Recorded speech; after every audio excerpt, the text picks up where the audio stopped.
فاعوذ باللہ من الشیطان الرجیم بسم اللہ الرحمن الرحیم یریدون لیطفئوا نور اللہ بافواہہم واللہ متم نورہ ولو کرہ الکافرون۔ صدق اللہ مولانا العظیم۔ اللہم صلی علی سیدنا و مولانا محمد وعلی آل سیدنا و مولانا محمد وبارک وسلم۔ محترم بزرگوں اور دوستوں، عزیز ساتھیوں، اللہ رب العزت نے ہم سب کو آقائے مدنی جناب محمد الرسول اللہ صلی اللہ علیہ وسلم کی امت کے اندر پیدا فرمایا، اور اس نے ہمیں اسلام جیسی عظیم الشان دولت عطا فرمائی۔ اسلام ایک ایسا مذہب ہے جس کے اندر ہر چیز کی رہنمائی کی گئی ہے، اور اللہ رب العزت نے خود اس مذہب کو پسند فرمایا۔ دنیا کے اندر جتنے مذاہب ہیں، ان تمام مذاہب کے اندر سب سے زیادہ فوقیت رکھنے والا مذہب اللہ نے ہمیں عطا فرمایا۔ میرے بزرگوں، آج اسلام کے اوپر طرح طرح سے انگلیاں اٹھائی جاتی ہیں۔ اسلام کو بارہا نشانہ بنایا جاتا ہے، اور اس کے اندر طرح طرح کے اعتراضات پیش کیے جاتے ہیں۔ حالانکہ اگر دیکھا جائے تو وہ سارے کے سارے اعتراضات غلط ہیں۔ کبھی یہ اعتراض کیا جاتا ہے کہ اسلام کے اندر انسان کے حقوق مجروح ہوتے ہیں۔ نبی کریم صلی اللہ علیہ وسلم کی تعلیمات کو نافذ کرنے سے انسانی حقوق نعوذ باللہ پامال ہوتے ہیں۔ میرے بزرگوں، اگر اسلام کا مطالعہ کیا جائے، نبی کریم صلی اللہ علیہ وسلم کی تعلیمات کو سامنے رکھا جائے، تو ہمیں یہ بات پتہ چلے گی کہ اسلام کے اندر اور اللہ کے نبی صلی اللہ علیہ وسلم کی تعلیمات میں جو انسانی حقوق کے تحفظ کا تصور پیش کیا گیا، وہ کسی اور مذہب کے اندر پیش نہیں کیا گیا۔ اللہ کے نبی صلی اللہ علیہ وسلم نے لوگوں کو صرف انسانی حقوق کا پیغام ہی نہیں دیا، بلکہ آپ نے اس کا تحفظ کر کے دکھایا۔ آپ نے اس کے اوپر مکمل طریقے سے عمل کر کے دنیا کو دکھایا۔ ایک مثال پیش کرتا ہوں اس کی۔ ایک مرتبہ حضرت حذیفہ ابن الیمان رضی اللہ تعالیٰ عنہ اپنے والد کے ساتھ نبی کریم صلی اللہ علیہ وسلم کی زیارت کے لیے مدینہ طیبہ تشریف لا رہے۔ راستے میں ابو جہل کے لشکر نے روک لیا، اور کہا کہ ہم آپ کو آگے جانے نہیں دیں گے۔ کیوں؟ ابو جہل نے کہا اس لیے کہ اگر ہم آپ کو آگے جانے دیتے ہیں تو آپ مسلمانوں کے ساتھ مل کر، اللہ کے نبی کے ساتھ مل کر ہم سے مقابلے کے لیے آؤ گے، اس لیے ہم آپ کو آگے جانے نہیں دیں گے۔ کافی وقت گزر گیا تو ابو جہل نے کہا کہ ایک شرط پر ہم آپ کو آگے جانے دے سکتے ہیں۔ حضرت حذیفہ ابن الیمان رضی اللہ تعالیٰ عنہ نے اور ان کے والد نے کہا کہ وہ کون سی شرط ہے؟ تو کہا کہ شرط یہ ہے کہ تم ہم سے وعدہ کر کے جاؤ کہ صرف اللہ کے نبی کی زیارت کرو گے، مدینہ جا کر کے ان کے ساتھ مل کر کے ہم سے مقابلے کے لیے نہیں آؤ گے۔ حضرت حذیفہ اور ان کے والد نے وعدہ کر لیا کہ ٹھیک ہے، ہم صرف زیارت کے لیے جا رہے ہیں، ہم ان کے ساتھ مل کر مقابلے کے لیے نہیں آئیں گے۔ ابو جہل نے جانے دیا، مدینہ طیبہ تشریف لے گئے، اللہ کے نبی صلی اللہ علیہ وسلم سے ملاقات ہوئی اور وہاں دیکھا کہ تمام مسلمان اور اللہ کے نبی کفار و مشرکین سے جنگ کی تیاری کر رہے ہیں۔ غزوہ بدر کا موقع ہے اور یہ غزوہ بدر ایسا غزوہ تھا کہ جس کے اندر مسلمانوں کی تعداد بہت تھوڑی تھی، صرف 313 مسلمان تھے اور دوسری طرف کافروں کا لشکر 1000 کا تھا، اور مسلمانوں کے پاس ہتھیار بھی نہیں تھے، صرف 8 تلواریں تھیں، 2 گھوڑے تھے، 70 اونٹ تھے، اور باقی جو افراد تھے خالی ہاتھ تھے۔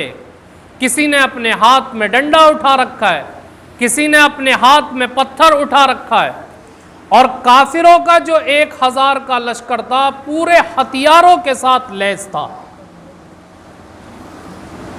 تو یہاں افراد کی تعداد کم تھی، ایک ایک آدمی کی بڑی قیمت تھی۔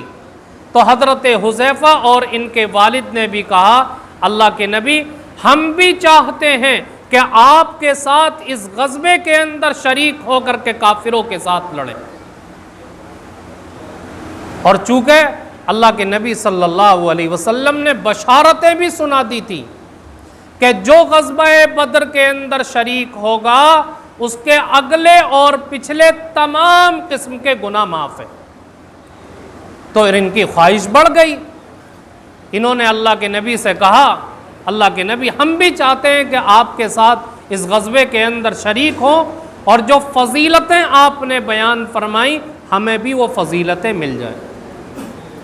اللہ کے نبی نے منع کر دیا، کہا کہ حذیفہ تم اس غزوے کے اندر شریک نہیں ہو سکتے۔ کیوں؟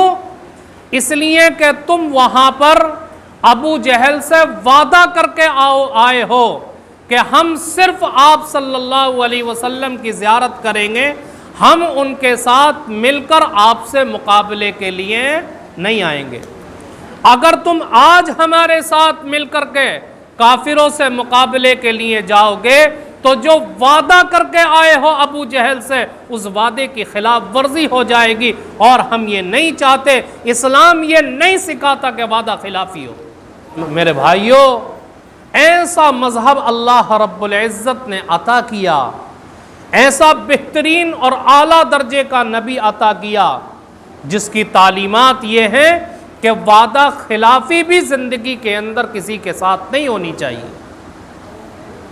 اور یہ صرف وعدے تک نہیں ہے، آپ نے جان کے تحفظ کو بتایا، مال کا تحفظ کرنا سکھایا، آبرو کا تحفظ کرنا سکھایا، معاش کا تحفظ کرنا سکھایا، اور آپ نے اس کے اوپر عمل کر کے دکھایا۔ انسان کی جان کا سب سے زیادہ حق اس کے اوپر ہوا کرتا ہے، آپ نے جان کا تحفظ کر کے بھی دکھایا۔ اور قرآن کریم کے اندر اللہ نے اعلان کر دیا وَلَا تَقْتُلُوا النَّفْسَ الَّتِي حَرَّمَ اللَّهُ إِلَّا بِالْحَقِّ، کہ تم کسی بھی انسان کو ناحق قتل نہیں کر سکتے۔ جنگ کا موقع ہے، کافروں اور مسلمانوں کی جنگ ہو رہی ہے، آپس میں مقابلہ ہے، لیکن اس وقت بھی اللہ کے نبی نے مسلمانوں کو یہ تعلیم دی، صحابہ کو یہ تعلیم دی کہ دیکھو عین جنگ کے وقت میں بھی تمہارا ہاتھ کسی عورت کے اوپر نہیں اٹھنا چاہیے، تمہارا ہاتھ کسی بچے کے اوپر نہیں اٹھنا چاہیے، تمہارا ہاتھ کسی بوڑھے کے اوپر نہیں اٹھنا چاہیے۔ یہ اللہ کے نبی نے جان کا تحفظ کرنا سکھایا۔ آج کیسے دنیا اعتراض کرتی ہے کہ اسلام کے اندر انسانی حقوق کا تحفظ نہیں ہے، اللہ کے نبی کی تعلیمات کے اندر انسان کے حقوق کا تحفظ نہیں ہے، یہ ان کا غلط نظریہ اور بیکار کا پروپیگنڈا ہے جس کی کوئی حقیقت نہیں ہے۔ یہ تو جان کا تحفظ ہو گیا، آپ نے مال کا تحفظ کرنا سکھایا۔ غزوہ خیبر کا موقع تھا، مسلمان یہودیوں سے مقابلے کے لیے تیار ہیں، اور مسلمانوں نے خیبر کا جو قلعہ تھا اس کا محاصرہ کر لیا۔ اب جب مسلمان خیبر کے قلعے کا محاصرہ کیے ہوئے تھے، اس وقت ایک چرواہا جو معمولی قسم کا تھا، وہ ایک یہودی کی بکریاں چرایا کرتا تھا، اپنی بکریاں لے کر کے نکلا اور یہ سوچا کہ میں نے اللہ کے نبی کا بڑا نام سنا ہے، محمد عربی کا بڑا نام سنا ہے۔ اس چرواہے نے سوچا کہ چلو آج محمد عربی سے مل کر کے دیکھتے ہیں کہ ان کا پیغام کیا ہے۔ چنانچہ وہ معمولی قسم کا چرواہا ایک یہودی کی بکریاں چرایا کرتا تھا، ان بکریوں کو لے کر کے خیبر کے قلعے سے نکلا اور مسلمانوں سے معلوم کرتا ہے کہ تمہارے نبی کہاں ہیں۔ صحابہ کرام نے اشارہ کر کے کہا کہ اس خیمے کے اندر اللہ کے نبی موجود ہیں۔ اس نے دیکھا تو کھجور کے تنوں سے بنا ہوا ایک معمولی قسم کا خیمہ تھا۔ پہلے تو اسے یقین نہیں آیا کہ اتنا بڑا سردار اس معمولی خیمے کے اندر کیسے رہے گا، لیکن جب صحابہ نے کہا تو وہ اس خیمے کے اندر داخل ہو گیا، اور داخل ہونے کے بعد اللہ کے نبی صلی اللہ علیہ وسلم سے کہا کیا آپ ہی محمد عربی ہیں؟ اللہ کے نبی نے کہا کہ ہاں میں ہی محمد ہوں۔ چرواہا کہتا ہے کہ آپ کی تعلیمات کیا ہیں؟ اللہ کے نبی نے اس کے سامنے اسلام کی تعلیمات کو پیش کیا، عقیدہ توحید کو پیش کیا۔ اب وہ چرواہا کہتا ہے اللہ کے نبی سے کہ اگر میں کلمہ پڑھ کر کے اسلام میں داخل ہو جاؤں تو آپ میرے ساتھ کیا معاملہ کرو گے؟ اللہ کے نبی نے کہا کہ اگر تم کلمہ پڑھ کر کے اسلام کے اندر داخل ہو جاتے ہو تو ہم تمہیں اپنا بھائی بنا لیں گے، اپنے سینے سے تمہیں لگائیں گے۔ چرواہے نے کہا آپ میرے ساتھ مذاق کر رہے ہیں؟ اللہ کے نبی نے کہا کہ میں مذاق نہیں کرتا۔ چرواہا کہتا ہے کہ میرے کپڑے گندے ہیں، میرے جسم سے عجیب قسم کی بدبو آ رہی ہے، اور آپ کہتے ہو کہ اگر تم اسلام میں داخل ہو گئے تو ہم تمہیں اپنے سینے سے لگائیں گے۔ اللہ کے نبی نے کہا کہ اسلام برابری کی تعلیم دیتا ہے، جب تم کلمہ پڑھ کر کے اسلام میں داخل ہو گئے تو ہمارے برابر ہو گئے، ہمارے بھائی بن گئے، چاہے تمہارے کپڑے گندے ہیں، چاہے تمہارے بدن سے بدبو آ رہی ہے، لیکن ہم تمہیں اپنے سینے سے لگائیں گے۔ پھر اس چرواہے نے کہا کہ اگر میں اسلام میں داخل ہوا اور میری موت ہو گئی تو میرے ساتھ کیا معاملہ ہوگا؟ اللہ کے نبی نے کہا کہ اگر تمہاری موت ہو گئی اسلام کے اندر داخل ہونے کے بعد تو اللہ رب العزت تمہارے چہرے کی سیاہی کو تابانی سے بدل دے گا، تمہارے جسم کی بدبو کو خوشبو سے بدل دے گا۔ جب یہ بات سنی تو چرواہا کلمہ پڑھ کر کے اسلام میں داخل ہو گیا۔ اب اللہ کے نبی صلی اللہ علیہ وسلم سے پوچھتا ہے آپ مجھے کیا حکم دیتے ہیں، میں کیا کام کروں، کیا عبادت کروں؟ جہاد ہو رہا ہے اس کے اندر شامل ہو جاؤں؟ اللہ کے نبی کہتے ہیں کہ نہیں، پہلے تم جو یہودی کی بکریاں چرانے کے لیے لائے ہو وہ تمہارے پاس ایک امانت ہے، ان بکریوں کو پہلے واپس کر کے آؤ۔ اللہ کے نبی کس بات کی تعلیم دے رہے؟ مال کے تحفظ کی۔ حالانکہ وہ کس کی بکریاں لے کر کے آیا تھا؟ یہودیوں کی، جو یہودی مسلمانوں کے خون کے پیاسے تھے، جو یہودی مسلمانوں کو ختم کرنے کے در پر تھے، جن سے جنگ ہو رہی تھی، ان کی بکریاں لے کر کے آیا تھا۔ اللہ کے نبی چاہتے تو یہودی کی بکریاں رکھ لیتے اور اس سے کہتے کہ تم جہاد کے اندر شامل ہو جاؤ، لیکن اللہ کے نبی نے کہا کہ نہیں، چاہیں یہ بکریاں دشمن کی ہیں لیکن تمہارے پاس یہ امانت ہے، اس امانت کو واپس کر کے آؤ، اس کے بعد میں تمہیں کسی چیز کا حکم دوں گا۔ چنانچہ وہ یہودی کی بکریاں لے کر کے گیا اور واپس کر کے آیا اور اللہ کے نبی سے کہا کہ اب بتائیے میرے لیے کیا حکم ہے؟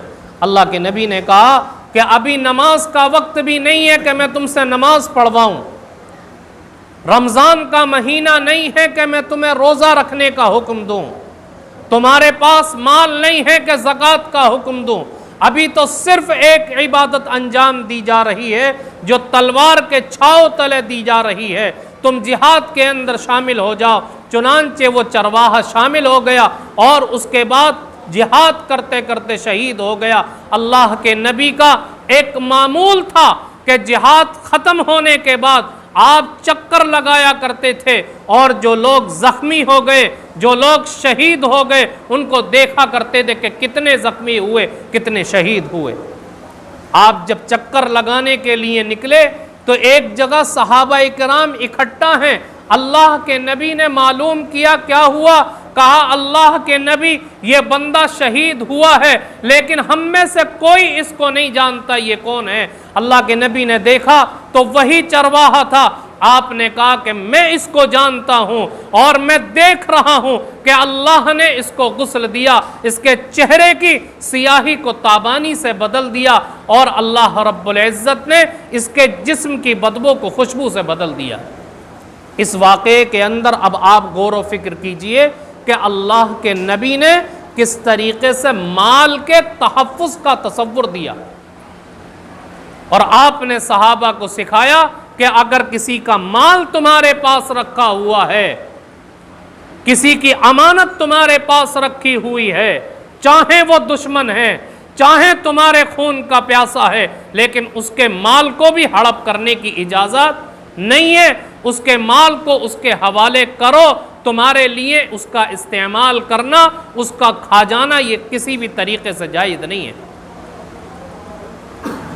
یہ اسلام کی تعلیمات ہیں، یہ اللہ کے نبی کی تعلیمات ہیں، لیکن آج دنیا نے اپنے ذہن کے اندر ایک خاکہ بنا لیا اور اس خاکے کو معیار حق کا درجہ دے دیا۔ اب اس کے اوپر وہ پرکھنے کی کوشش کرتے ہیں اور یہ سوچتے ہیں کہ اگر یہ حق اسلام نے دیا ہے تو ہم اسلام کو مانیں گے، اللہ کے نبی نے دیا ہے تو ہم اس حق کو مانیں گے، اور اگر یہ حق نہیں ملا تو ہم اسلام کو ماننے کے لیے تیار نہیں ہیں۔ میرے بزرگوں، ان سے سوال کیا جائے کہ انسان کی عقل جس چیز کو معیار قرار دیتی ہے وہ تو بدلتا رہتا ہے، آپ اسلام کی تعلیمات کو پڑھو۔ اللہ کے نبی نے ہر چیز کے تحفظ کا تصور دیا، چاہے جان کا تحفظ ہو، چاہے مال کا تحفظ ہو، چاہے وعدے کا تحفظ ہو، چاہے آبرو کا تحفظ ہو، چاہے معاش کا تحفظ ہو، ہر ایک کے تحفظ کا تصور اللہ کے نبی نے پیش کیا اور صحابہ کو تعلیمات دی کہ تمہارے سے کسی طریقے سے خلاف ورزی نہیں ہونی چاہیے۔ آج جو لوگ اسلام کے اوپر انگلیاں اٹھاتے ہیں، مذاق بناتے ہیں، انہیں اسلام کا مطالعہ کرنا چاہیے۔ آقائے مدنی جناب محمد الرسول اللہ کی زندگی کا مطالعہ کرنا چاہیے، تو انہیں پتہ چلے گا کہ اسلام کیا سکھاتا ہے، آپ کیا پیغام دے کر کے گئے۔ اور جن لوگوں نے آج تک اللہ کے نبی کی سیرت کو پڑھنے کی کوشش کی، آپ کی زندگی کا مطالعہ کیا، آپ تاریخ اٹھا کر کے دیکھیں، ان کی زندگیاں بدل گئیں اور وہ اسلام کے اندر داخل ہو گئے، کلمہ پڑھنے پر مجبور ہو گئے۔ آج تو لوگوں نے، جو دوسرے مذاہب کے لوگ ہیں، جو ان کے سربراہ ہیں، انہوں نے اسلام کی شبیہ کو بگاڑ کر کے اپنے ماننے والوں کے سامنے پیش کیا، جس کی وجہ سے آج یہ بگاڑ پیدا ہو رہا ہے، جس کی وجہ سے آج لوگ اسلام کے اوپر انگلیاں اٹھا رہے ہیں۔ آج اسلام کو آتنکواد قرار دیا جاتا ہے، آج اسلام کے بارے میں کہا جاتا ہے کہ اسلام آتنک کی تعلیم دیتا ہے، دہشت گردی کی تعلیم دیتا ہے، حالانکہ میرے بزرگوں، اسلام تحفظ کی تعلیم دیتا ہے، امن و امان کی تعلیم دیتا ہے، سکون کی تعلیم دیتا ہے کہ جس کی تعلیمات کو اپنایا جائے تو دنیا سے بگاڑ اور فساد ختم ہو جائے گا۔ اس لیے میرے بزرگوں، ہم اسلامی تعلیمات کو سیکھیں، اللہ کے نبی کی تعلیمات، آپ کی زندگی کا مطالعہ کریں، اپنی نسل کو بتانے کی کوشش کریں، تاکہ وہ لوگوں کے پروپیگنڈے اور لوگوں کے مکر و فریب کے اندر آ کر کے خود بھی اسلام کے خلاف بولنا شروع نہ کر دیں۔ اللہ تعالی ہم سب کو کہنے سننے سے زیادہ عمل کی توفیق عطا فرمائے۔ وما علینا الا البلاغ۔